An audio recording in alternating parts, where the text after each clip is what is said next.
every part of the human being is highly intelligent. We've been living a kind of mythic medical model for quite a while, which is understandable because we like to have neat ideas. But actually, every part of the human being is built out of extraordinary intelligence, and we like to think this is the intelligent part of us here, and our brain is the ruler, just because it's up here. But the intelligence of the whole body eventually, I believe, in the coming years of medical research, it will turn up more and more. We are learning, for example, that the heart holds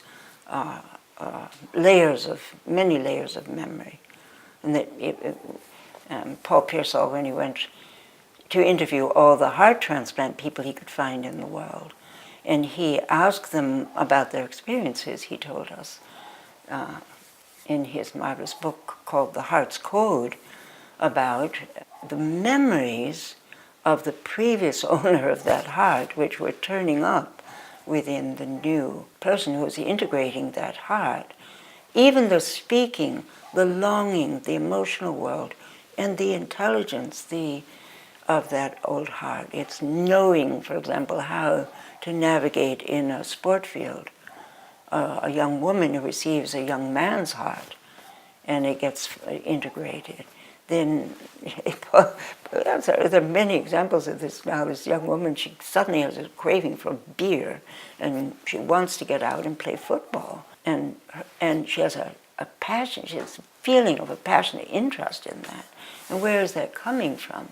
So the emotional and layers and the picture language that can live in the heart is just extraordinary. As I've researched the heart over many years now, when I speak about the heart, I say we have 4 major levels of heart activity within us. We have what we recognize as the physical heart, which is full of mysteries, which can be to a certain extent seen and studied in great detail. We have an emotional feeling heart, which has a life of its own.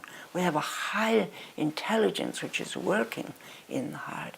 And then we have higher levels of spiritual potential, so that when we really connect spiritually with the heart, that it takes us out into very, very astonishing spiritual knowing, awareness.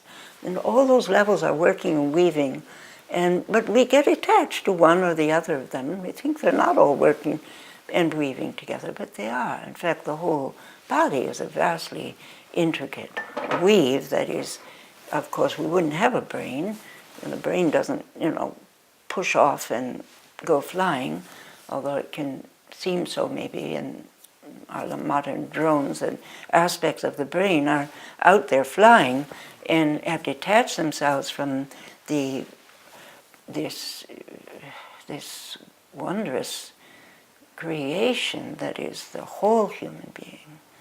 And then we get very attached to, the computer, the heart is basically a computer, or mind is basically drones just flying around in the world. But these are all myths and illusions, because we are deeply, intricately made, and our whole being, our whole thought world, the different levels of what we are as human beings, seem to require us to be embodied.